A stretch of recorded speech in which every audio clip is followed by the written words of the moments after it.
Yash Bharat prime time with Ashish Shukla में आज हम बड़े गौरव के साथ एक ऐसे अद्भुत व्यक्ति से परिचय करा रहे हैं जिनका जन्म जबलपुर का, बचपना उनका नए मोहल्ले जबलपुर में बीता, पर उनने अपने आप को इस तरीके से व्याख्यात किया कि वो पूरी दुनिया में उनका नाम हुआ और हिंदुस्तान में दुनिया के प्रमुख व्यक्तियों से उनकी मुलाकात हुई और रजनीश, जिन्हें अब ओशो कहते हैं, उनके भी काफ़ी करीब रहे। आप समझ गए होंगे मैं जादूगर आनंद की बात कर रहा हूँ।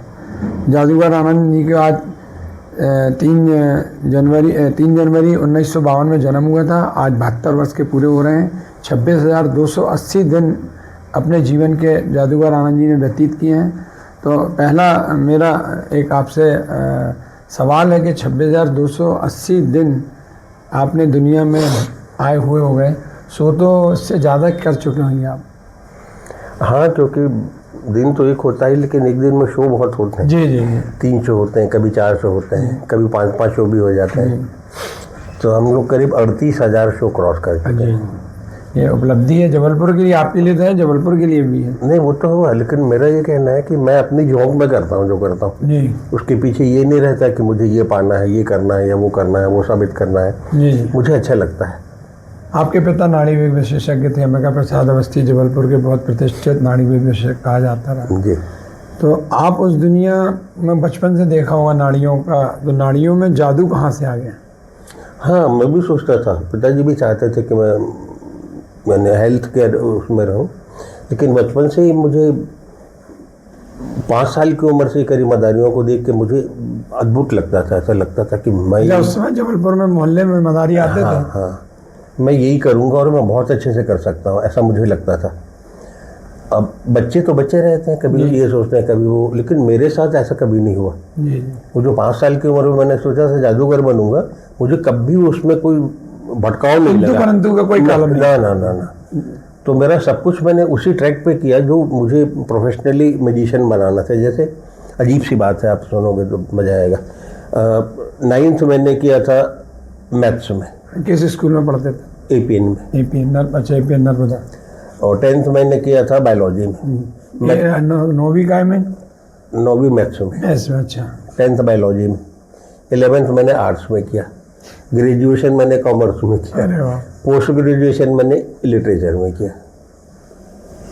मतलब ये कि मान लो विदेशों में हमको जाना है, हमारा यदि भविष्य वही है। जी, अच्छा, आपका उद्देश्य वो था। हाँ, तो हर चीज़ का ज्ञान रहे जी।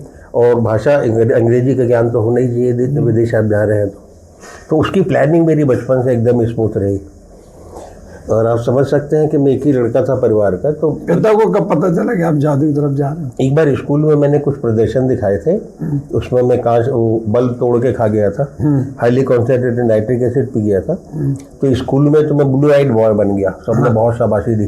फिर घर वालों को पता लगा कि क्या क्या करके आ रहा है, तो अच्छी धुलाई हुई थी मेरी पकड़ के। जो पुरस्कार स्वरूप जो है आशीर्वाद था, वो आशीर्वाद था। अच्छा, ये सिलसिला तब तक चलता रहा जब तक मेरा परिचय उनके पुत्र के रूप में था। जी। फिर एक समय कुछ ऐसा आ गया जहाँ पे वो मेरे पिता के तौर पे परिचित होने लगे। कौन है भाई? वो जादूगर के पिताजी। तब उनको लगा कि यार ये गलत नहीं है दिशा इसकी कहीं पे। जादू कला, जैसे आज आप हो, आपके बाद आपके पुत्र का नाम है और नाम मेरे को सोचना पड़ता है किसके है। तो जादू वो कैसे सीखा जाता? बच्चे भी सीखना चाहते हैं, ये क्या कला है? देखिए, हमारे यहाँ की हजारों साल पुरानी इंद्रजाल महेंद्रजाल वेद पुराण में है ना, धर्म ग्रंथों में जो है, ये वही कला है। अब हमारे यहाँ हमारा देश जो है अंधविश्वासों का मारा हुआ है। जी। अब मुझे ध्यान है जब मैं छोटा बच्चा था, जितने अंधविश्वास थे उससे कुछ ज़्यादा ही आज हैं, जबकि हम वैज्ञानिक युग में जी रहे हैं। जी। इंफॉर्मेशन उससे ज़्यादा है, लेकिन अंधविश्वास उससे ज़्यादा है, कम नहीं हुए।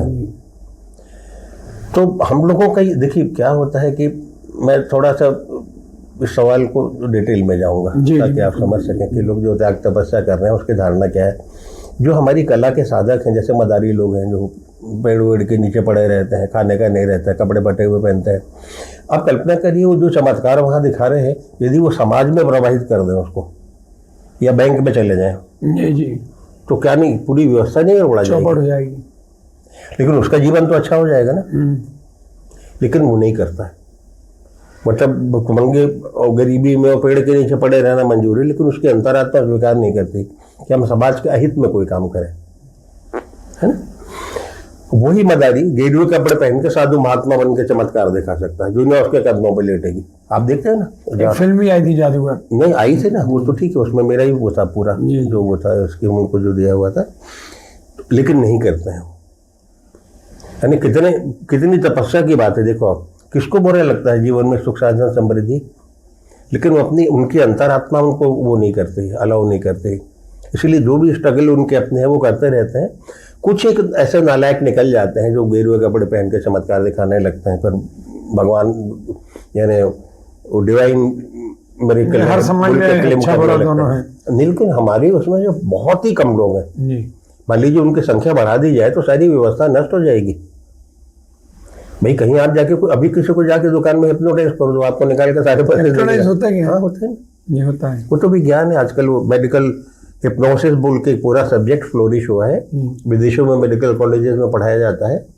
उसमें एनेस्थीसिया की जगह हिप्नोटाइज, क्योंकि एनेस्थीसिया के साइड इफेक्ट्स होता है, हिप्नोटिज्म के नहीं होता है। तो मरीज को भी विदेशों में अब करने लगे हिप्नोटाइज इलाज करना। हाँ, बच्चों को मेडिकल कॉलेजेस में सिखाते हैं। अभी अपने इंडिया में नहीं है, नहीं करते हैं कई जगह। साइकोथेरेपिस्ट जो है वो भी हिप्नोटाइज करता है। ये एक विज्ञान है। मतलब ये सवाल अब बचकाना हो गया है कि होता है कि नहीं होता। 110% होता है। तो आप जादू में पहली बार आपका नाम कब हुआ कि जादूगर आनंद अब दुनिया में और भारत में अपना नाम रोशन कर पाएंगे? पता नहीं, वो सोच के मैंने कभी कुछ नहीं किया। नहीं, लेकिन आपको महसूस कब हुआ कि आपका जादू लोगों के दीवाने? तो अभी तक नहीं।